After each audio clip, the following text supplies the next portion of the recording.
आज का प्रातः क्लास है 18 अगस्त 1968। ड्रामा के प्लान अनुसार बाप बैठ समझाते हैं। ये वाणी चलाई जा चुकी है।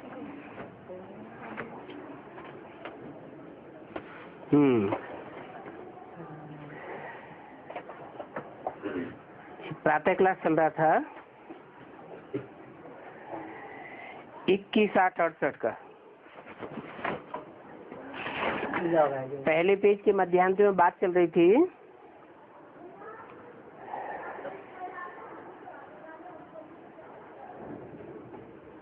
ड्रामा में निश्चय रखो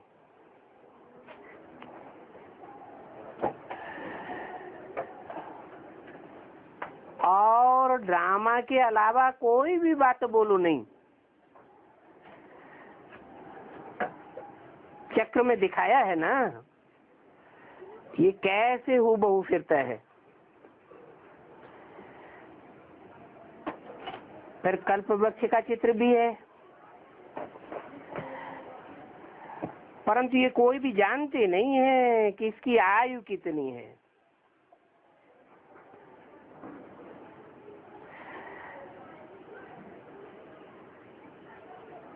बाप कोई की भी निंदा नहीं करते हैं। कल्प वृक्ष का चित्र समझाते हैं, दिखाया है कोई धर्म पहले आते हैं कोई बाद में आते हैं। ओल्ड इज गोल्ड कहा जाता है।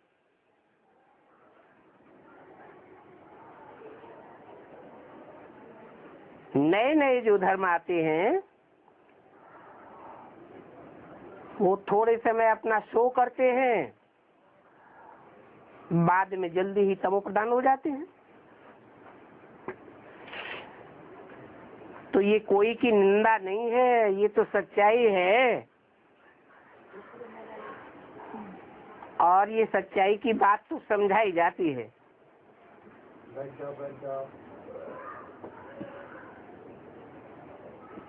जैसे गुरु नानक के कहते हैं असंख्य चोर हरामखोर, तो ये कोई की निंदा है क्या? इस दुनिया में, कलयुगी दुनिया में चोरों की संख्या कम है या ज्यादा है? ये तो सच्चाई है। तो तुमको भी बाप सच्चाई समझाते हैं कि तुम पहले कितने पावन थे, अब कितने पतित बने हो। जब पावन थे तो पुकारते नहीं थे, और अब पतित बने हो तो पुकारते हो। शूटिंग कहाँ होती है? संगम में शूटिंग होती है। अभी शूटिंग कर रहे हैं, हैं? कैसे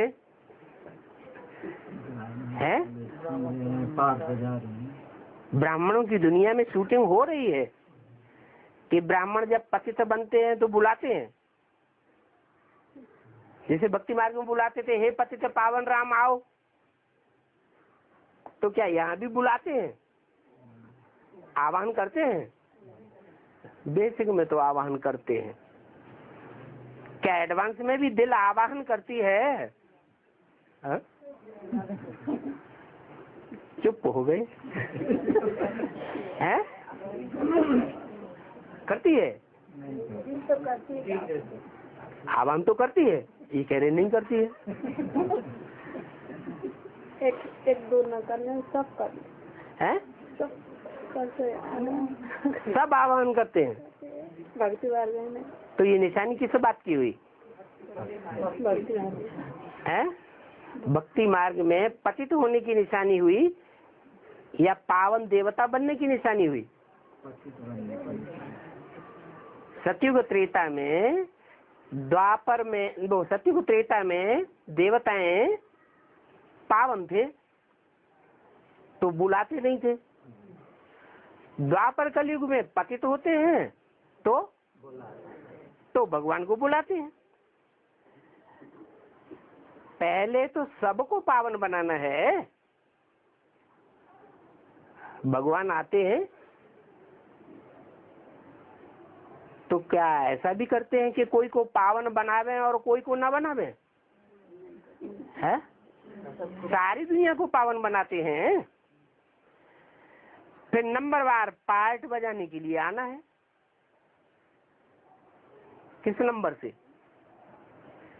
कि जिनको पहले नंबर में पावन बनाया वो पहले आते हैं नई दुनिया में, और जिनको बाद में पावन बनाया वो बाद में आते हैं। कहेंगे कि आत्माएं तो सभी ऊपर में रहती हैं।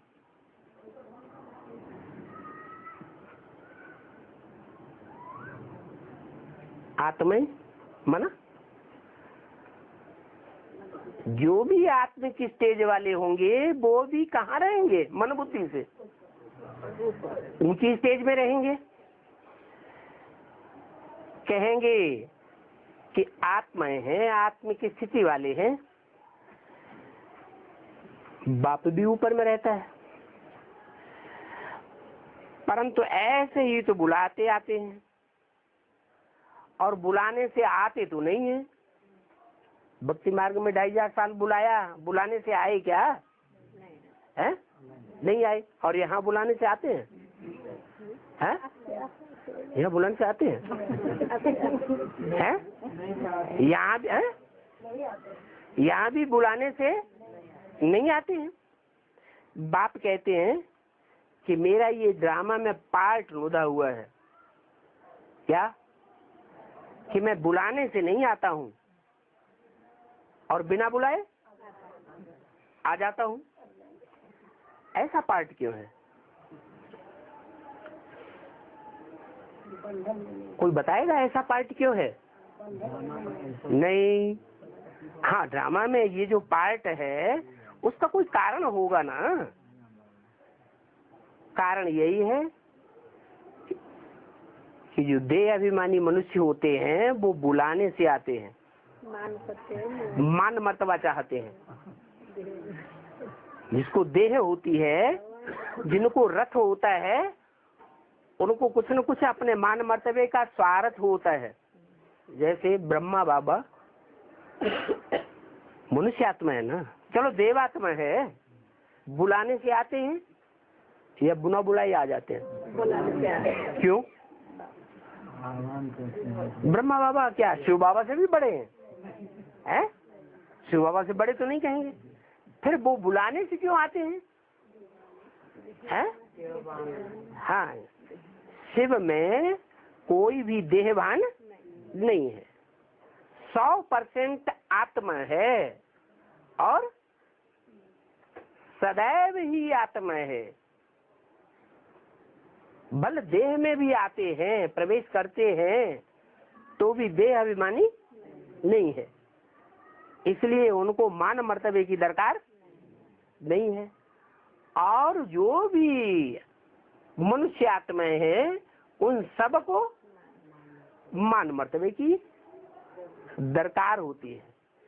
इसलिए चाहे भूत प्रेतों की आत्माएं हो, चाहे मनुष्य आत्माएं हो, पितरों की आत्माएं हो, देव आत्माएं हो, वो सब कैसे आती है? बुलाने से आती है। अभी बोला विजय माला का आवाहन करो। अब जानते हैं बच्चे कि विजय माला का इकट्ठा तो आवाहन नहीं किया जा सकता। हाँ, शहद की मक्खियों की रानी होती है।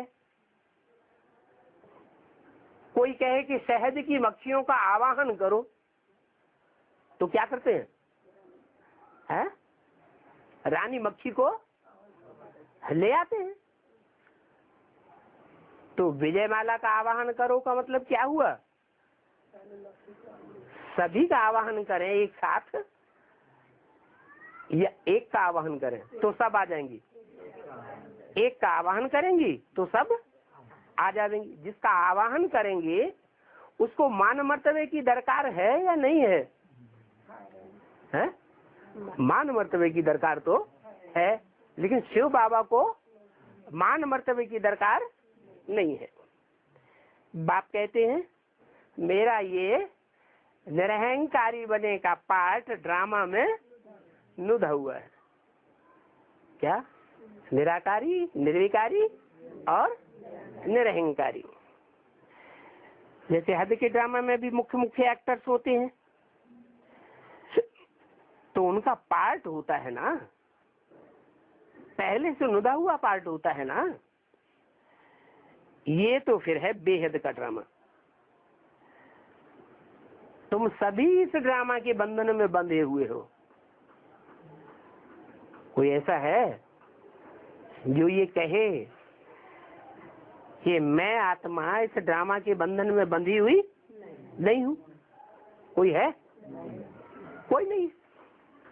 अरे भगवान को ही जब इस सृष्टि पर आना पड़ता है, ड्रामा में ये पार्ट नुदा हुआ है, तो सदा काल के लिए मुक्त कोई आत्मा हो सकती है? भक्ति मार्ग वाले भले कहते हैं, कैसी मुक्ति चाहिए? हैं?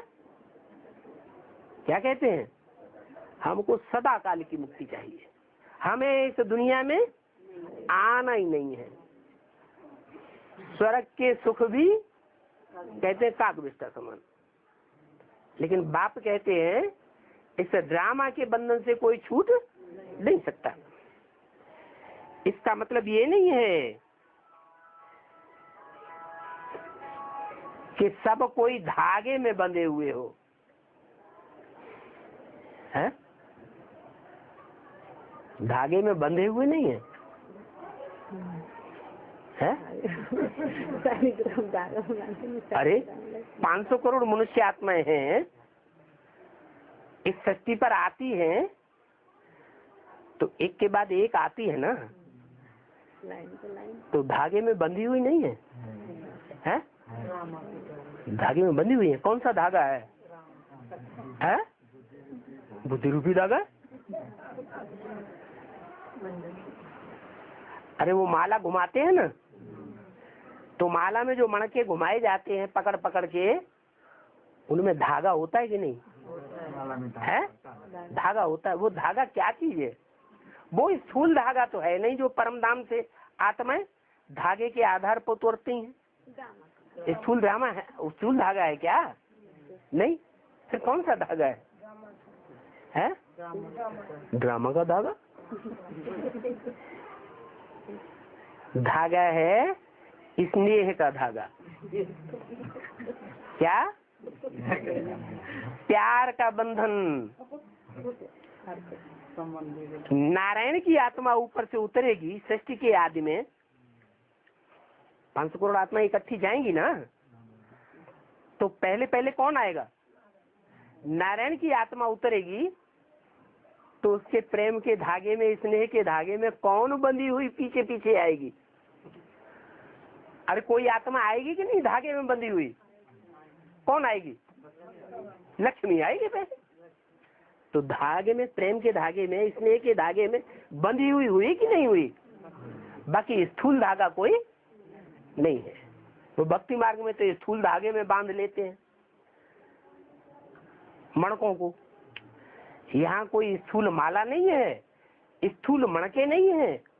ये तो आत्मा है की बात है, जो आत्माएं स्नेह के धागे में बंधी हुई एक के पीछे एक आती रहती है।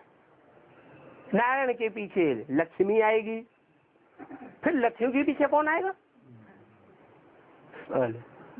अरे लक्ष्मी नारायण के पीछे कोई धागे में बंधी हुई आएगी या नहीं आएगी? कौन होगी? है? है? राधा कृष्ण आएंगे। है? पहले पहले ब्रह्मा से क्या बनता है? विष्णु बनता है। तो नारायण वाली आत्मा भी प्रजापिता ब्रह्मा का पाठ बजाती है, लक्ष्मी वाली आत्मा भी कोई ब्रह्मा सो वैष्णवी देवी बनती है। तो स्वर्ग के गेट खुले हुए होंगे ना, तब ही आवेगी, या बिना स्वर्ग के गेट खोले हुए आ जाएगी है? इसका मतलब परम धाम जाने से पहले ही मानसिक रूप से इस सृष्टि रूपी रंगमंच पर उन आत्माओं ने स्नेह के धागे में बंध करके प्योरिटी की यूनिटी बना करके नई दुनिया का उद्घाटन कर लिया था। इसलिए बताया स्वर्ग में मरेंगे तो स्वर्ग में आके जन्म लेंगे, नरक में मरेंगे तो नरक में जन्म लेंगे। लेकिन इस दुनिया में अभी है क्या? नरक है, तो फिर स्वर्ग में कैसे जन्म लेंगे? ऐसी कौन सी तरकीब है जो इस नरक की दुनिया में स्वर्ग बन जाएगा? ये मनसा की बात है। कोई विशेष आत्माएं हैं जो प्योरिटी की यूनिटी से ऐसा वायुमंडल बना लेंगी कि उस वायुमंडल में प्रकृति का प्रकोप भी काम नहीं करेगा। जैसे गायन है शास्त्रों में कि ऋषियों मुनियों के आश्रमों में शेर और बकरी एक घाट पानी पीते थे, उनका सारा बैर भाव खत्म हो जाता था। तो ऐसा वातावरण, ऐसी स्थिति परिस्थिति हमको मनसा वाइब्रेशन के आधार पर पहले ही क्रिएट करके रखनी है।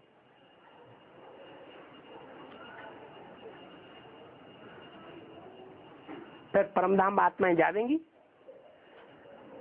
उस समय कहेंगे कि शांति धाम और सुख धाम दोनों का गेट खुल गया। तो आत्माएं तो सभी ऊपर से ही आती हैं, ऊपर में ही रहती हैं, बाप भी ऊपर, परंतु ऐसे ही वो बुलाने से नहीं आते हैं।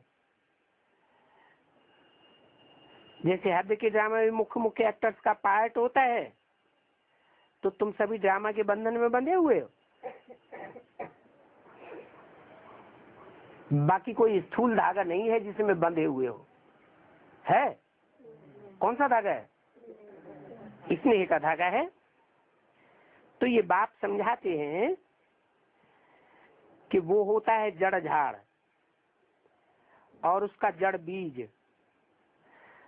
अगर वो चैतन्य होता तो उनको भी पता होता कि कैसे ये झाड़ बड़ा होगा, फिर कैसे फल देगा, फूल देगा। लेकिन वो झाड़ तो जड़ है, चैतन्य तो नहीं है। झाड़ को जड़ कहेंगे, चैतन्य कहेंगे? है जड़ है। एक तो इस हिसाब से जड़ है कि एक ही स्थान पर है, और दूसरे इस हिसाब से जड़ है कि जो चैतन्य होता है वो बोलता भी है और चालता भी है, और जड़ न बोलता है न चलता है। परंतु ये तुम्हारा मनुष्य सृष्टि का झाड़ चैतन्य है, तो उस चैतन्य झाड़ के बीज को, क्योंकि झाड़ में पहले पहले क्या होता है? बीज होता है। बीज को पहले पता चलेगा। क्या पता चलेगा? कि ये मनुष्य सृष्टि का झाड़ कैसे बड़ा होता है, कैसे फलता फूलता है, और कैसे इसकी समाप्ति होती है। पहले किसको पता चलता है? कौन है? शिव शिव मनुष्य सृष्टि के झाड़ का बीज है। शिव जिसकी आत्मा का ही नाम शिव है, जो आत्मा कभी जन्म मरण के चक्र में आती ही नहीं, सुख दुख भोगती ही नहीं, वो मनुष्य सृष्टि रूपी झाड़ का बीज है, प्रजापिता बीज है। तो जो बीज है उसकी बुद्धि में पहले सृष्टि के आदि मध्य और अंत का सारा ज्ञान आता है। जड़ झाड़ अगर चैतन्य होता तो उसके बीज में भी ये ज्ञान आ जाता। इस मनुष्य सृष्टि रूपी झाड़ का अभी तुमको पता पड़ा है। इसको उल्टा झाड़ कहा जाता है। क्या? इसकी जड़ें ऊपर को फैली हुई हैं और शाखाएं नीचे फैली हुई हैं। क्या मतलब? जड़ जो है वो ऊंची स्टेज वाली है और जो तने और टहनियां निकली है वो जड़ों के मुकाबले नीची स्टेज वाली है। और जड़ों से भी ऊंची स्टेज वाला कौन? बीज। बीज जड़ों से भी ज्यादा ऊंची स्टेज वाला है। फिर वो ऊंची स्टेज वाला भी है और सबसे नीची स्टेज वाला भी है। बाकी कहेंगे कि बीज है बाप, वो बाप बीज है नालिश फूल। उनको तो सारे झाड़ के आदि मध्य अंत की नालिज है। कहते हैं कि मैं एक ही बार आकर के सारे झाड़ की नालिज देता हूं। कि बार बार देता है। जो मनुष्य सृष्टि झाड़ का बीज है वो मनुष्य सृष्टि रूपी झाड़ की जो ड्यूरेशन है 5000 वर्ष, उसमें बार बार आकर के ज्ञान देता है या एक ही बार देता है? एक ही बार देता है। और जो नॉलेज देता है वो है गीता ज्ञान। क्या? गीता की नॉलेज है, कोई नई बात नहीं है। 5000 वर्ष पहले भी गीता का ज्ञान दिया था, फिर से गीता का ज्ञान देता है। हर 5000 वर्ष के बाद गीता का ज्ञान देते। परंतु भक्ति मार्ग में कितने ढेर के ढेर शास्त्र बनाए हैं। कहते हैं कि व्यास भगवान ने शास्त्र बनाए। व्यास को भगवान कह देते हैं। अब व्यास मनुष्य था या भगवान था? है?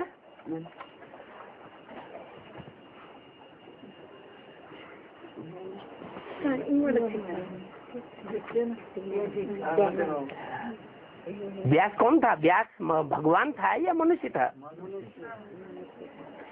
मन चलाने वाला मनुष्य था ना। संकल्प विकल्प मन करता है और संकल्प विकल्प करने वाले मनुष्य को मन कहा जाता है। भगवान सोचता है, भगवान को सोचने की जरूरत है। तो बोला कितने शास्त्र बनाए हैं व्यास भगवान ने, परंतु वो भगवान तो नहीं हो सकता। क्यों नहीं हो सकता?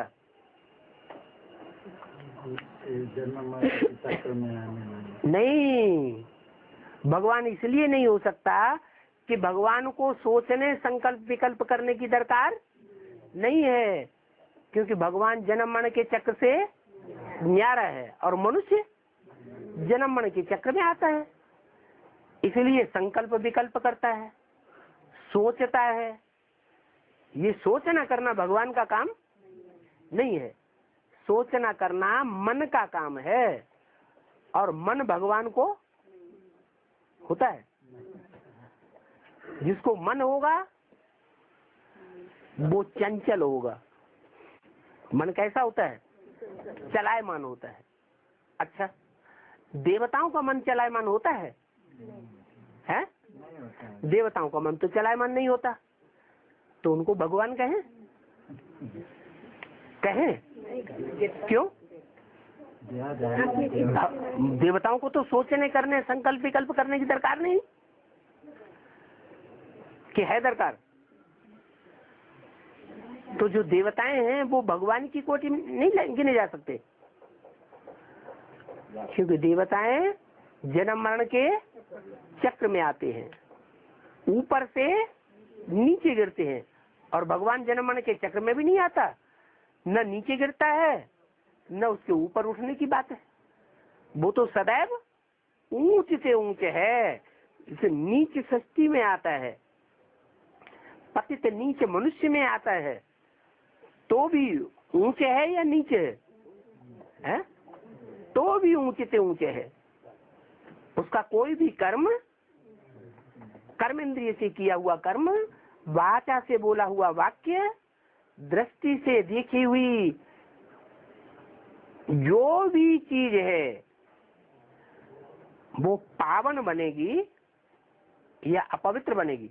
पावन ही बनेगी। तो इसका अर्थ ये हुआ भगवान मनुष्य होता नहीं, व्यास भगवान मनुष्य है, वो भगवान हो नहीं सकता। बाकी वो तो निमित्त बना है। कौन? व्यास भगवान जिसको कहते हैं, वो तो निमित्त बना है इन शास्त्रों को बनाने के लिए। और ये शास्त्र फिर भी बनेंगे। जैसे ग्रंथ अभी छापे का बना हुआ है। कौन सा ग्रंथ? सिखों का गुरु ग्रंथ साहब अभी छापे का बना है। पहले कोई ने हाथ के अक्षरों से बनाया होगा, शुरू में तो नहीं छापा गया।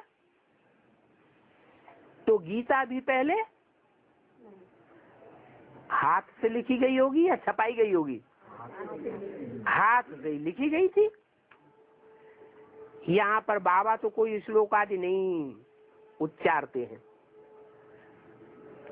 मनुष्यों की बनाई हुई जो गीता है उसके श्लोकों का उच्चारण शिव बाबा नहीं करते हैं। वो लोग तो ग्रंथ पढ़ करके फिर उसका अर्थ करते हैं। क्या? ग्रंथ पढ़ते हैं फिर उसका अर्थ करते हैं। अच्छा, यहाँ बाबा ऐसा नहीं करते हैं? क्लैरिफिकेशन तो कुछ किसी चीज का क्लैरिफिकेशन देते हैं कि नहीं देते हैं? पढ़ करके देते हैं कि बिना पढ़े? बिना पढ़े देते हैं। ये क्या है? हैं? ये मुरली नहीं है, इसे पढ़ते नहीं है? पढ़ते हैं। बाबा पढ़ते हैं, शिव बाबा पढ़ते हैं या कोई दूसरी आत्मा पढ़ती है? मुरली का तो हमारा मतलब है भगवान जिसे कहा जाता है उसको ग्रंथ पढ़ने की, शास्त्र पढ़ने की दरकार है या नहीं है? उसको तो ग्रंथ शास्त्र पढ़ने की दरकार नहीं है। तो फिर पढ़ता कौन है? प्रजापिता। अभी प्रजापिता के बारे में अभी तो मुरली में बोला कि मनुष्य सृष्टि रूपी झाड़ की नॉलेज किसको होगी? बीज को होगी। बीज कौन हुआ? प्रजापिता। तो उसको तो नॉलेज है ही, उसको पढ़ने की दरकार है? उसको भी पढ़ने। फिर कौन पढ़ता है? आत्मा और हम सब। हाँ, जो सस्य रूपी रंगमंच पर सस्य रूपी वृक्ष में पहला पहला पत्ता है कृष्ण की आत्मा, वो अभी पढ़ रही है कि पढ़ा रही है? पढ़ रही है। तुम ऐसी बात बोलेंगे तो वो गुरु लोग तुमसे नाराज होंगे या खुश होंगे? वो तो बहुत नाराज होंगे, कहेंगे लो ये ब्रह्मा बाबा के लिए क्या बोलते हैं कि वो पढ़ रहे हैं। पढ़ने वाले हैं या पढ़ाने वाले हैं? वो आत्मा भी अभी पढ़ रही है। सृष्टि की आदि कैसे होती है, मध्य कैसे होता है, अंत कैसे होता है, उनकी बुद्धि में ये पूरी नॉलेज नहीं है। तो बाप बैठ समझाते हैं कि ये पढ़ाई है क्या? पढ़ाई को बाप बैठ समझाते हैं। समझाने का काम बाप और पढ़ने का काम बच्चे का। कौन है बच्चा? है श्री कृष्ण आत्मा बच्चा है और शिव बाप बाप है, समझाने वाला है। तो इसमें श्लोक आदि पढ़ने की दरकार नहीं है। फिर क्या क्या पढ़ते हैं? ब्रह्मा बाबा जो कृष्ण बच्चा वाली आत्मा है, बच्चा बुद्धि है, चलो श्लोक नहीं पढ़ती है, फिर क्या पढ़ती है? भक्ति मार्ग में श्लोक पढ़ते थे। और यहाँ है हाँ, यहाँ जो ब्रह्मा मुख से बोला शिव बाबा ने वो पढ़ते हैं। शिव बाबा नहीं पढ़ते, शिव बाबा उसका अर्थ समझाते हैं और कृष्ण की आत्मा पढ़ती है। उन शास्त्रों की पढ़ाई में कोई अहम ऑब्जेक्ट नहीं होती है कि शास्त्र पढ़ करके क्या बनेंगे। और यहाँ जो कुछ भी हम पढ़ते हैं और शिव बाबा उसका अर्थ समझाते हैं, इसका अहम ऑब्जेक्ट है या नहीं है? इसका अहम ऑब्जेक्ट है। क्या है? हमें नर से नारायण बनना है और नारी से लक्ष्मी बनना है। ग्रंथ पढ़ करके फिर क्या बनेंगे? सिख लोगों का ग्रंथ होता है शास्त्र, वो पढ़ते हैं, गुरुद्वारों में गुरु ग्रंथ साहब पढ़ा जाता है। उसे पढ़ करके वो क्या बनेंगे? क्या देवता बनेंगे? लक्ष्मी नारायण बनेंगे? कुछ भी नहीं। वो तो भक्ति मार्ग का शास्त्र है और ये तो है पाठशाला। भगवान आकर के पढ़ाते हैं। क्या? पाठशाला में भगवान आते हैं और आकर के पढ़ाते हैं, तब उसका नाम पड़ता है गीता पाठशाला। गीता पाठशाला नाम हो और भगवान उसमें आकर के कभी पढ़ाई न पढ़ाए तो गीता पाठशाला कहेंगे? हैं? नहीं कहेंगे। भक्ति मार्ग में उसकी यादगार में क्या बनाते हैं? गीता मंदिर बनाते हैं। गांव गांव में, शहर शहर में गीता मंदिर जो बने हुए हैं वो किस बात की यादगार हैं? वो गीता पाठशालाओं की यादगार है कि भगवान बाप ने आकर के पढ़ाई थी। वो ज्ञान का सागर है ना। तो ये ज्ञान है बिल्कुल नया। दुनिया में कोई नहीं है जो इस ज्ञान को जानते हो। हाँ, कहते हैं ज्ञान, भक्ति और वैराग्य। पहले किसका नाम लेते हैं? ज्ञान, फिर भक्ति, फिर ऐसे क्यों कहते हैं? वैराग्य भक्ति ज्ञान क्यों नहीं कह देते? भक्ति वैराग्य ज्ञान क्यों नहीं कह देते? ज्ञान भक्ति वैराग्य यही लिंक क्यों देते हैं? अरे कोई कारण होगा या नहीं होगा? क्या कारण है? ज्ञान बिना भक्ति भी नहीं होता है और वैराग्य भी नहीं आता है। ज्ञान आने से भक्ति छूट जाती है। हाँ, ये लिंक है कि भगवान आकर के जब ज्ञान सुनाते हैं तो भक्ति छूट जाती है और भक्ति के कर्म कांड जब छूट जाते हैं तो फिर इस दुनिया से वैराग आ जाता है। तो पहले क्या आता है? ज्ञान। फिर क्या होता है? ज्ञान आने की निशानी क्या होगी? इतने यहाँ लोग बैठे हुए हैं, पूछा जाए इनमें कौन ज्ञानी है तो क्या निशानी देखेंगे? ज्ञानी उसी को कहेंगे जिसके अंदर भक्ति की कोई निशानी न रहे। ज्ञानी ज्यादा पावरफुल या भक्त ज्यादा पावरफुल? ज्ञानी ज्यादा पावरफुल होगा। तो जो पावरफुल आत्मा होगी वो दलित समाज का, नीचे गिरे हुए समाज का उत्थान करेगी या नीचे गिरे हुए समाज के अनुसार चलेगी? उत्थान करेगी ना। पावरफुल आत्मा परिवर्तन करेगी, समाज का भी परिवर्तन करेगी और राज्य का भी परिवर्तन करेगी, प्रकृति का भी परिवर्तन करेगी।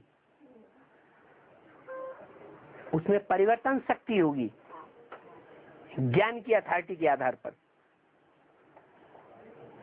अगर भक्त है तो जैसे सारी दुनिया चलती है वैसे ही खुद चलेगा। भक्तों को लोकलाज होती है या ज्ञानियों को लोकलाज होनी चाहिए? भक्त लोकलाज के आधार पर चलेंगे।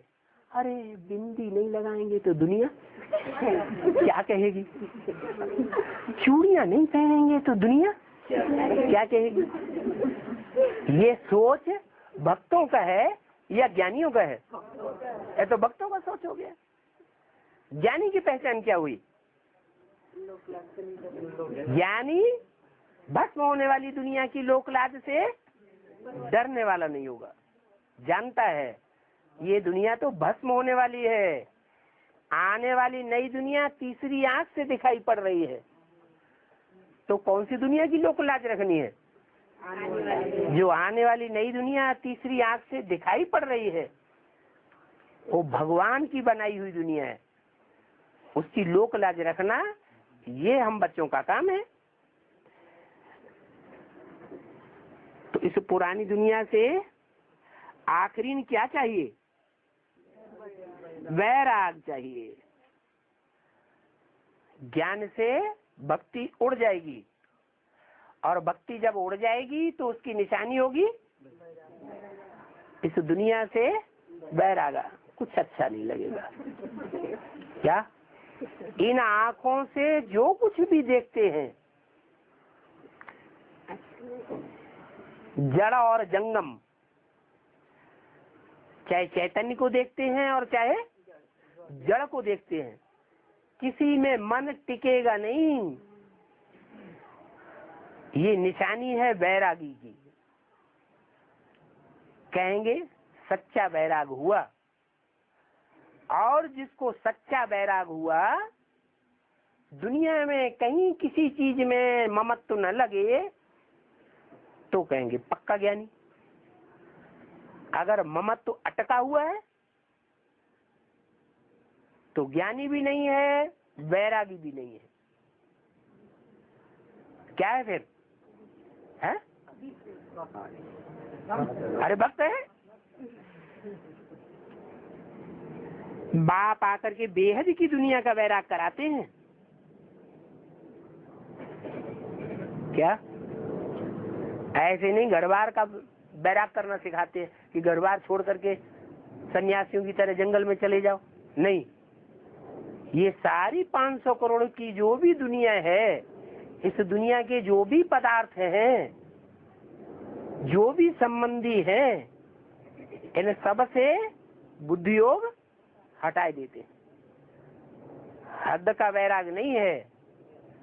ऐसे नहीं कि घर परिवार बाल बच्चों को छोड़ करके भाग जाना है। क्या वो क्या हुआ? हद का वैराग कि बेहद का वैराग? वो तो हद का वैराग हुआ। करना क्या है? रहे भी, लेकिन मन बुद्धि से बेलगाव, उपराम। तो बेहद का वैराग कराते हैं क्योंकि ये पुरानी दुनिया अब समझो विनाश हुई पड़ी है। आज नहीं तो कल खलास होने वाली है। सन्यासियों का तो होता है हद का वैराग, हमारा है बेहद का वैराग।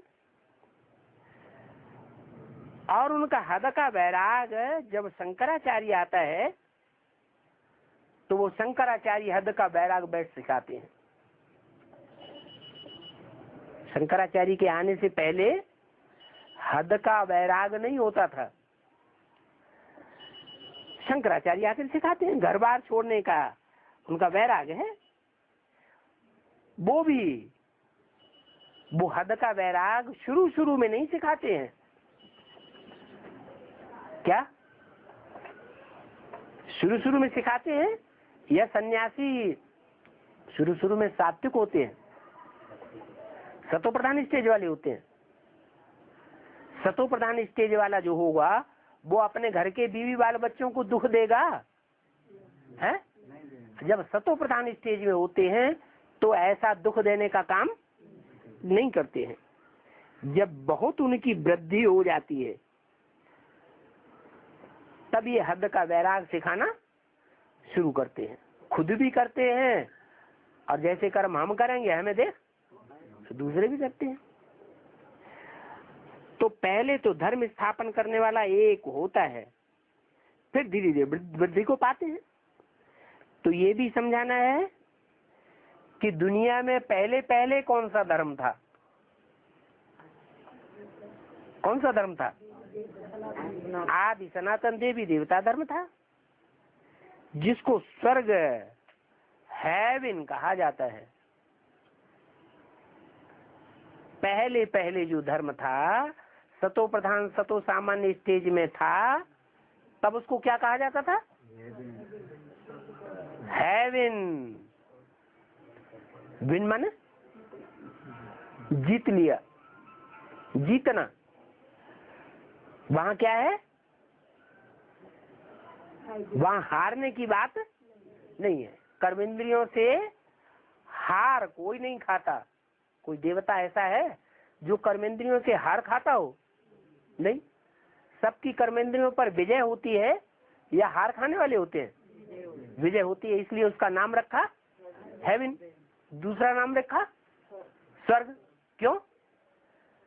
जितने भी वहां होते हैं जनरेशन में देवताओं में, वो स्वस्थिति में गए हुए हैं। स्वस्थिति में जाने की प्रैक्टिस उनकी पहले से ही संगम युग में की हुई प्रैक्टिस है, इसलिए उस का नाम स्वर्ग रखा गया। तुम रचयिता और रचना को जानने से आस्तिक बन जाते हो।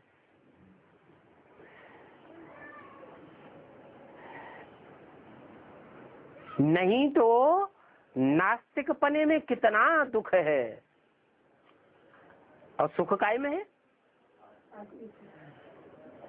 बाप को, रचयिता को और रचयिता की जो रचना है उसको जानने में तुमको कितनी खुशी होती है, न जानने से तुम कितने दुखी थे,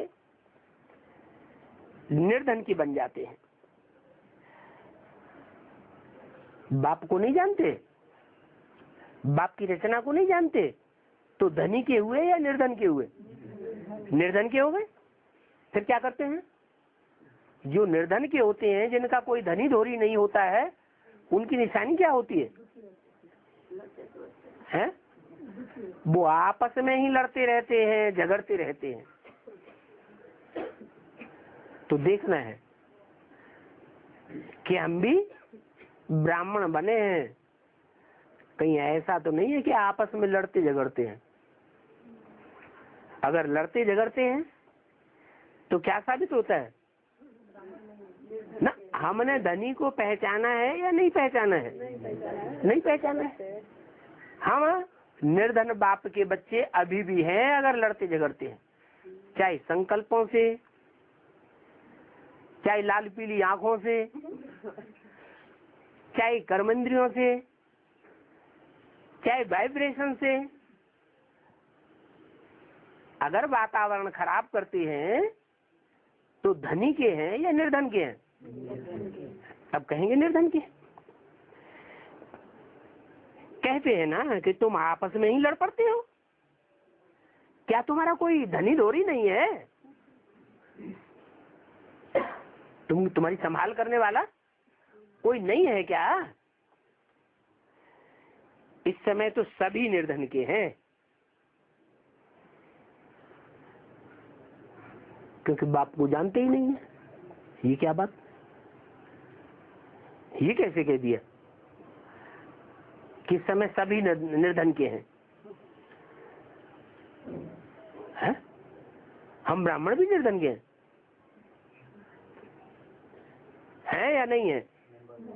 हैं? अरे हम ब्राह्मण हैं, जो ब्रह्मा की औलाद हैं, ब्रह्मा मुख से निकाली गई बातों के आधार पर चलते हैं जीवन में। हम निर्धन के हैं कि धनी के हैं? धनी के हैं? फिर बाबा ने ये झूठ बोल दिया कि इस समय तो सभी निर्धन के हैं।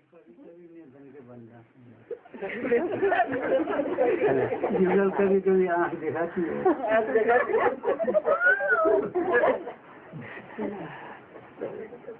ये क्या बात हुई? इतने लोगों में से एक ने बोला कि कभी कभी निर्धन के बन जाते हैं, माने बाप को भूल जाते हैं, माना बाप के ऊपर भी निश्चय टूट जाता है। और ब्राह्मणों की दुनिया में अभी तो ऐसा कोई नहीं है जिसका कभी भी बाप के ऊपर से निश्चय उखड़ता न हो। सदैव 100% निश्चय रहता है। यह निश्चय डावाडोल माया कराई देती है। तो धनी के हुए निर्धन के हुए हैं? क्या कहेंगे? 50-50 ऐसे कहेंगे कि 50% बाप के हैं, 50% बाप के नहीं है। ऐसे कोई बच्चा कहता है कि 50% हमारा बाप हो सकता है, 50% हमारा बाप नहीं भी हो सकता है। अम्मा के सामने कहेंगे धाप थप्पड़ मार देगी।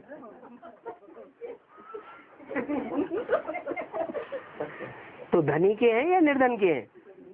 बाबा तो मुरली में बोलते हैं कि इस समय तो सभी निर्धन के हैं। क्यों निर्धन के हैं?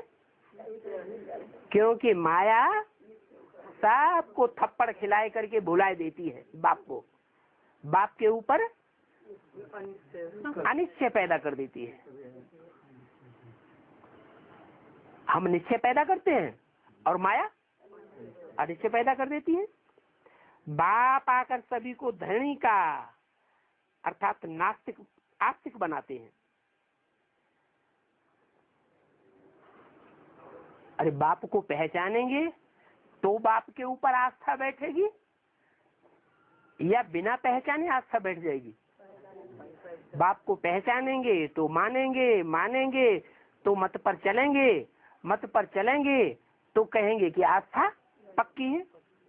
आस्था पक्की है तो आस्तिक है, और आस्था ही नहीं तो नास्तिक है। देवताएं कब भी आपस में लड़ते झगड़ते नहीं हैं। वहां पर नई दुनिया में तो पवित्रता, सुख, शांति सब कुछ था, अपार सुख थे। यहाँ तो इस दुनिया में अपरम अपार दुख हैं। क्या ये जो दुनिया है, अभी जिस दुनिया में हम रह रहे हैं, उसमें रावण का राज्य है या राम बाप का राज्य है? रावण का राज्य है। अपरम अपार दुखों की दुनिया है। वो होता है सत्ययुग और ये है कलयुग। अभी तुम्हारा तो है पुरुषोत्तम संगम युग। कैसे हमारा पुरुषोत्तम संगम युग? कैसे? हमारा न कलयुग है और न हमारा सतयुग है। कौन सा युग है फिर? क्यों? कैसे? हाँ, पुरुषों में अर्थात आत्माओं में उत्तम से उत्तम पाठधारी कौन है वो हमने पहचाना है, इसलिए तुम्हारा पुरुषोत्तम संगम युग है। और ये पुरुषोत्तम संगम युग एक ही होता है। सतयुग का और त्रेता के संगम को पुरुषोत्तम संगम युग नहीं कहेंगे। है तो वहां देवताएं, सतयुग त्रेता का जो संगम है वहां कौन होते हैं? देवताओं की जनरेशन होती है, लेकिन उनको पुरुषोत्तम नहीं कहेंगे। क्यों नहीं कहेंगे? है? क्योंकि जो भी देवताएं हैं वो सब उतरती कला के हैं। क्या? और पुरुषोत्तम, पुरुषोत्तम तो चढ़ती कला वाला है, वो कलातीत पार्ट बजाने वाला व्यक्तित्व है, इसलिए उसको कहा जाता है पुरुषों में उत्तम। तो कहेंगे कि सतयुग त्रेता पर तो कुछ भी नहीं होता है। क्या कुछ भी नहीं होता है? परिवर्तन का कुछ भी काम नहीं होता है। पुरुषोत्तम संगम युग है एक ही। जबकि तुम पुरुषोत्तम बनते हो, यहाँ होते हैं असुर और वहां होते हैं देवताएं। और ये बात भी तुम अभी समझते हो। दुनिया तो बिल्कुल बेसमझ है। तुम ही जानते हो कि ये रावण का राज्य है। रावण के ऊपर गधे का शीश दिखाते हैं। क्यों? गधे का शीश क्यों दिखाते हैं? माने रावण के जो 10 सिर हैं, उन 10 सिरों से ऊपर है वो है? जो 10 शीश दिखाते हैं रावण के, उन 10 शीशों को कंट्रोल करने वाला है क्या गधा? है? गधा कंट्रोल नहीं करता है रावण के 10 शीशों को। वो गधा कौन है? गधा किसको कहा जाता है? ऐसे देह अभिमानी को गधा कहा जाता है जिसको बार बार नहलाया धुलाया जाए, बार बार ज्ञान स्नान कराया जाए और बार बार मिट्टी में लौट जाए, देह अभिमानी की मिट्टी में लौट जाए, तो उसको कहेंगे गधा। वो रावण के 10 सिरों के भी ऊपर बैठाया हुआ है। गधे को कितना भी साफ करो, साफ कपड़े उस पर रखेंगे, वो सारा मिट्टी में लेट करके कपड़े खराब कर देगा। तुम्हारे भी कपड़े अभी बाप साफ करके गुलगुल बनाते हैं, फिर रावण राज्य में अपवित्र बन करके तुम सारे कपड़े खराब कर देते हो। फिर आत्मा और शरीर दोनों ही खराब हो जाते हैं।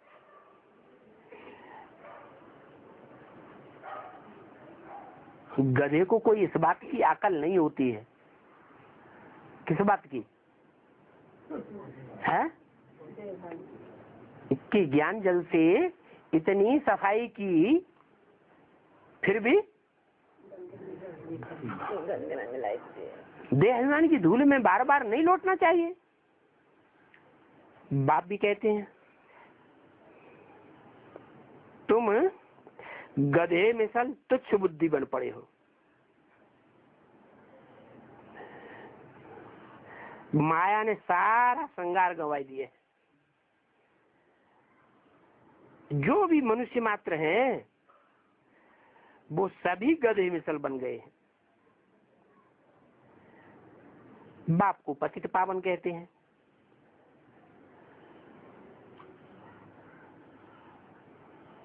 बाप क्या करते हैं? पतित पावन बाप क्या करते हैं? पतित को पावन बनाते हैं। पतित बार बार पतित बनते रहते हैं और बाप पावन बनाते हैं। तो बाप को पतित पावन कहते हैं क्योंकि जो गधे मिसल जिनका जीवन बन पड़ा है, अकल चलाते ही नहीं है, बार बार मिट्टी में लौट जाते हैं, उनको भी पावन बनाते हैं। तो तुम सारी भरी सभा में कह सकते हो कि जब हम गोल्डन एज में थे तो कितने संगारे हुए थे, कितना फर्स्ट क्लास हमारा राजभाग था। फिर माया रूपी धूल में लिपट कर गंदे हो गए। साथ साथ जो पढ़ते हैं वो तो ढींगे ही मारते रहते हैं, मेढ को मिसल ट्रा ट्रा करते रहते हैं, और जो कुछ पढ़ते हैं सुनाते हैं उसका अर्थ बिल्कुल ही जानते नहीं। कहते हैं मुख से, कीर्तन करते हैं मंदिरों में जाकर, अच्युतम केशवम राम नारायणम कृष्ण दामोदरम वासुदेवम हरिम श्रीधरम माधवम गोपिका वल्लभम जानकी नायकम रामचंद्रम भज। अरे कहाँ नारायण और कहाँ राम, सब देवताओं को इकट्ठा करके एक श्लोक में रख दिया। अच्छा, इसका क्या अर्थ है तो बतावेंगे? नहीं बतावेंगे। अच्छा, तुम तो जानते होंगे? नहीं जानते? क्या जानते? अच्युतम माने च्युत माने ऊपर से नीचे गिरे, जो ऊपर से नीचे गिर जाए उसको कहते हैं च्युत। नीचे गिरना माना च्युत, और नीचे न गिरे तो अच्युत। तो शिव नीचे गिरता है? शिव तो कभी नीचे नहीं गिरता। और जिसमें प्रवेश करके ऊंच से ऊंच पार्टधारी, हीरो पार्टधारी बनता है, वो फिर नीचे गिरता है? हा? गिरता है? जो नारायण का पार्टधारी है, जिसमें शिव प्रवेश करते हैं, वो नीचे गिरता है? है? गिरता है। बाबा ने कहा फॉलो फादर। तो तुम किस फादर को फॉलो करते हो? अरे जब वो ही नीचे गिरता है तो तुम फॉलो किसको करते हो? बाबा का डायरेक्शन है इसलिए फॉलो करते हैं। किसको फॉलो करते हैं? फॉलो तो करना पड़ेगा, फॉलो करना पड़ेगा। प्रजापिता ब्रह्मा को फॉलो करना पड़ेगा, लेकिन वो बार बार नीचे गिर रहा हो, वो अगर बार बार नीचे गिरे तो वो फॉलो करने योग्य है? गधा है या गधे को सुधारने वाला, पतित को पावन बनाने वाला गधे का धोबी है?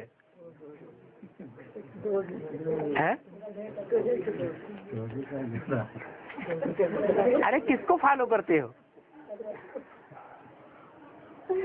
मैं बासरमैन भी हूँ, मुझे बोला ना। तो जो वाशरमैन है उसको फॉलो करते हो या गधे को फॉलो करते हो? वाशरमैन को फॉलो करते? गधा तो गधा हो गया। तो प्रजापिता गधा है या नहीं है?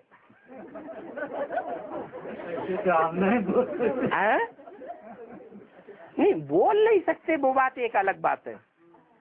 वो भावना किसी को बैठी हुई है तो नहीं बोल सकता, लेकिन सच्चाई क्या है? ऐसा कभी कभी पाठ बजाया होगा, कभी कभी ऐसा पाठ बजाया होगा। माने कभी कभी शिव जिसमें प्रवेश करता है वो कभी कभी ऐसा पार्ट बजाया होगा कि वो गधे मिसल पार्ट होगा।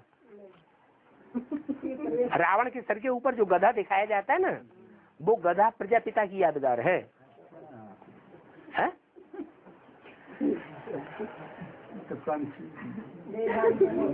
दुदलाते क्यों?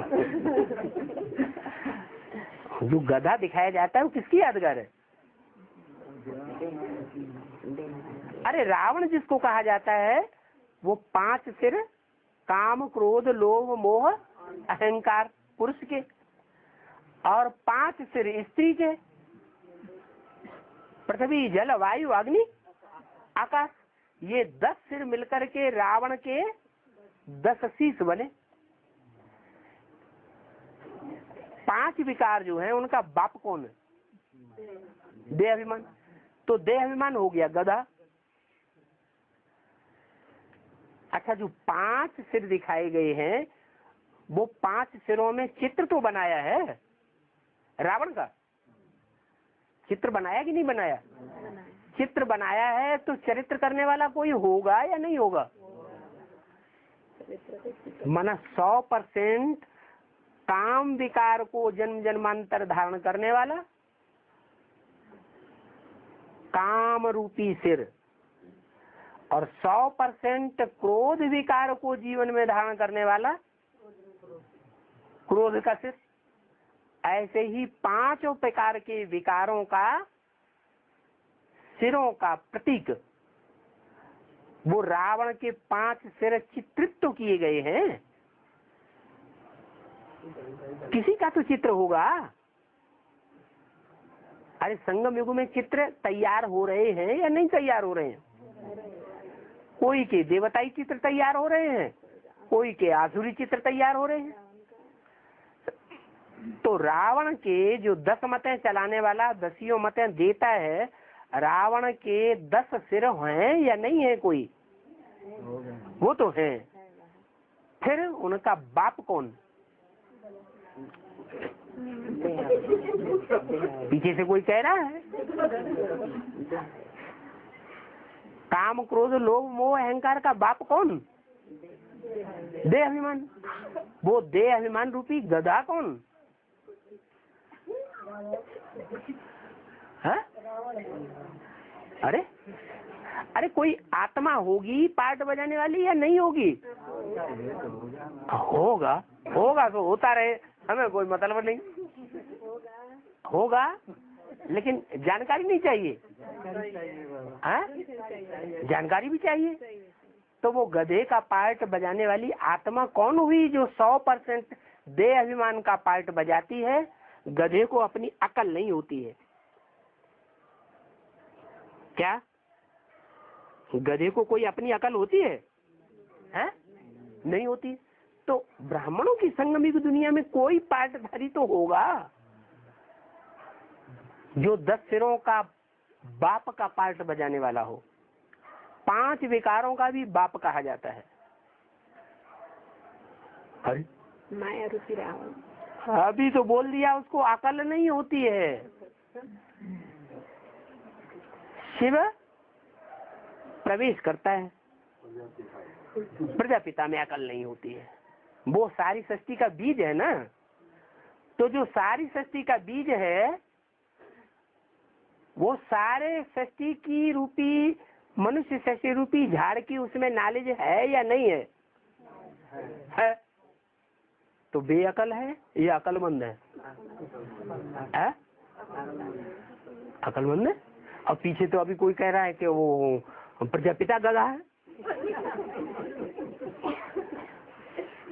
कोई बात पे टिकता ही नहीं। बात कोई पक्की होनी चाहिए ना। देख रहा ब्रह्मा की आत्मा, देख रहा ब्रह्मा की आत्मा। वो वीडियो भरा जा रहा है, ब्रह्मा कुमारियां सुनेंगे बैठ के।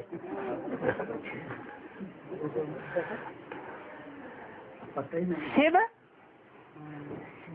जो ज्ञान स्वरूप है, सदैव ज्ञान दाता है, वो प्रवेश करता है।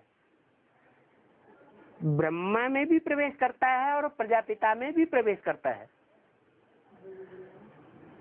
दोनों में प्रवेश करने के बाद जो वाणी चलाई जाती है, उस वाणी को कौन समझता है और कौन नहीं समझता है?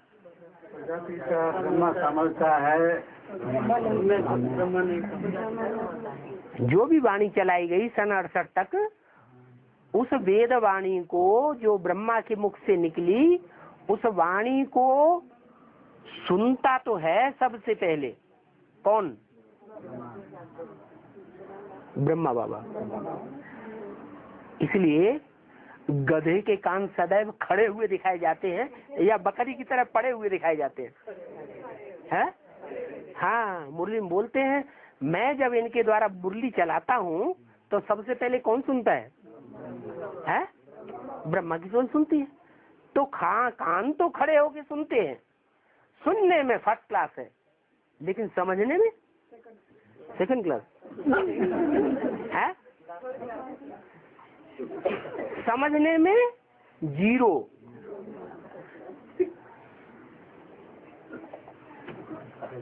उनसे ज्यादा मम्मा समझती थी या ब्रह्मा बाबा समझते थे? मम्मा ज्यादा समझती थी, ब्रह्मा बाबा जैसे बच्चा बुद्धि बोल दिया।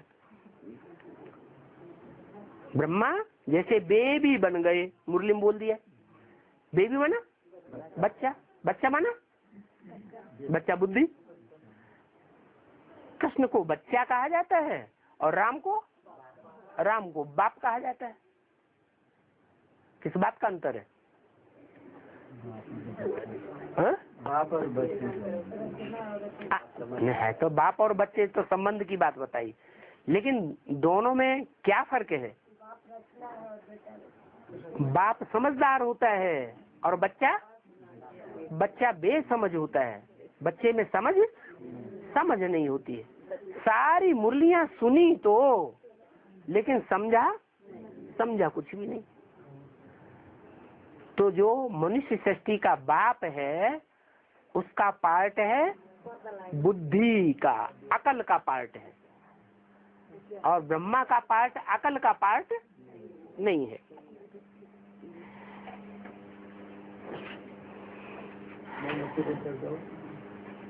तो बाप कहते हैं कि जब तुम गोल्डन एज में थे तो कितने संगारे हुए थे, कितना फर्स्ट क्लास तुम्हारा राज भाग था, फिर माया रूपी धूल में लिपट करके गंदे बन पड़े।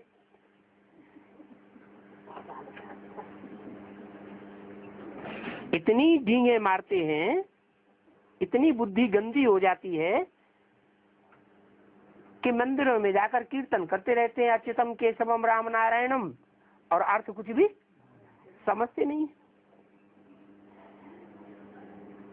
अब राम नारायण कहाँ राम कहाँ नारायण, जो कुछ भी कहते हैं अर्थ कुछ भी नहीं समझते। अभी तुम तो समझते हो कि कहाँ की बात कहाँ पर ले गए हैं। भक्ति मार्ग के शास्त्र सब ऐसे ही बनाए हुए हैं। क्या संगम युग की सारी बातें हैं शास्त्रों में, और वहां द्वापर युग में जो शास्त्र बनाए हैं वो संगम उनको याद है ही नहीं। कहाँ की बात कहाँ ले गए। बाप कहते हैं ये अंधेर नगरी है, भगवान को सर्वव्यापी कह देते हैं। टकासिर भाजी टकासिर खाजा, अंधेर नगरी चौपट राजा। अरे भगवान सर्वव्यापी है कि माया सर्वव्यापी है? माया सर्वव्यापी। जो भी मनुष्य मात्र हैं या जो भी कीड़े पशु पक्षी पतंगे जो भी आत्माएं हैं उनमें काम क्रोध लोभ मोह अहंकार व्यापक हैं या भगवान व्यापक है? 5 विकार सब में व्यापक है। तो ये अंधेर नगरी हो गई। ये जो कुछ भी हुआ है भक्ति मार्ग में सो फिर एक्यूरेट रिपीट होगा। इसमें मुझने की बिल्कुल दरकार नहीं है। क्या अभी ब्राह्मणों की संगम युग दुनिया में बेसिक में भक्ति मार्ग चल रहा है कि टोटल ज्ञान मार्ग चल रहा है? टोटल भक्ति मार्ग चल रहा है। फिर एडवांस ब्राह्मणों की संगम युग दुनिया में हूबहू रिपीटेशन होगा या नहीं होगा? है होगा। तो कोई वंडर खाए, ये क्या बात। वहां भी ऐसे ही होता है और यहाँ भी ऐसे ही होने लगा। बाप कहते हैं इसमें मुझने की दरकार नहीं है। क्यों? क्योंकि दुनिया की हर चीज पहले सतो प्रधान और लास्ट में तमो प्रधान होती है। मुझने की बात नहीं है, हिसाब है। बाबा ने समझाया था कि 5000 साल में कितने दिन और कितने मिनट होते हैं। तो एक बच्चे ने सर्वधर्म वालों का हिसाब निकाल करके भेजा है। अभी बाबा कहते हैं इसमें भी बुद्धि वेस्ट होगी। बाबा तो ऐसे ही समझाते रहते हैं कि ये दुनिया कैसे चलती है। बाकी अभी इस दुनिया को चलने में 8 वर्ष हैं। कब की वाणी है? 8 वर्ष हैं। फिर इससे पहले बोल दिया कि बाबा तो ऐसे ही समझाते रहते हैं कि ये दुनिया तो ऐसे ही चलती रहती है। कैसे चलती है समझाते हैं। अभी 8 वर्ष हैं, तो 8 वर्ष में दुनिया खत्म हो जाएगी या चलती रहेगी? है? फिर 8 वर्ष है ये क्यों बोला? अरे इसका कारण क्या कि 8 वर्ष हैं अभी।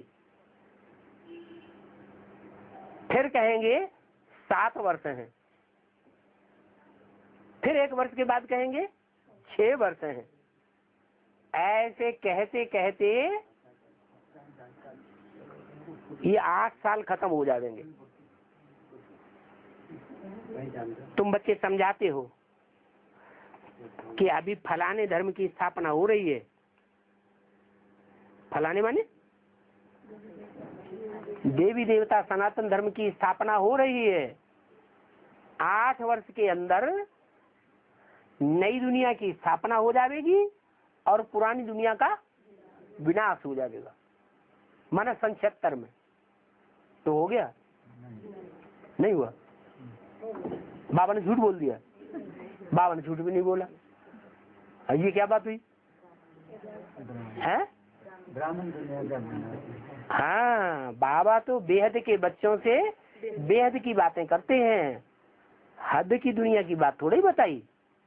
ब्रह्मा के द्वारा जो ब्राह्मणों की बेहद की दुनिया रची गई है, उस दुनिया में रावण कुंभकर्ण जैसे ब्राह्मण भी आ गए और वशिष्ठ विश्वामित्र जैसे श्रेष्ठ ब्राह्मण भी आ गए। तो 8 वर्ष में कौन खलास हो जाएंगे? रावण कुंभकर्ण जो जैसे ब्राह्मण जिनकी ढेर की ढेर तादाद है ब्राह्मणों की दुनिया में, वो सब खलास समझो। ये सब मरे पड़े हैं। ये ज्ञान में चलने वाले जिंदा नहीं है। ये सब मुर्दा है या जिंदा है? ये सब मुर्दे हैं। तो तुम बच्चे ये समझाते हो कि फलाने धर्म की स्थापना हो जाएगी। कौन से धर्म की स्थापना हो जाएगी? 76 में देवी देवता सनातन धर्म की स्थापना प्रैक्टिकल में हो जाएगी या बुद्धि में हो जाएगी? बुद्धि रूपी क्षेत्र में किसी की बुद्धि में ये नक्शा बैठ जाएगा, पक्का नक्शा आ जाएगा कि नई दुनिया में किसका राज्य होगा। 76 के बाद जो ब्राह्मणों की नई दुनिया का संगठन तैयार होगा, उसमें राज्य किसका चलेगा? जो लक्ष्मी बनने वाली आत्मा और जो नारायण बनने वाली आत्मा है, उनका राज्य चलेगा और बाकी सब खलास। ओम शांति।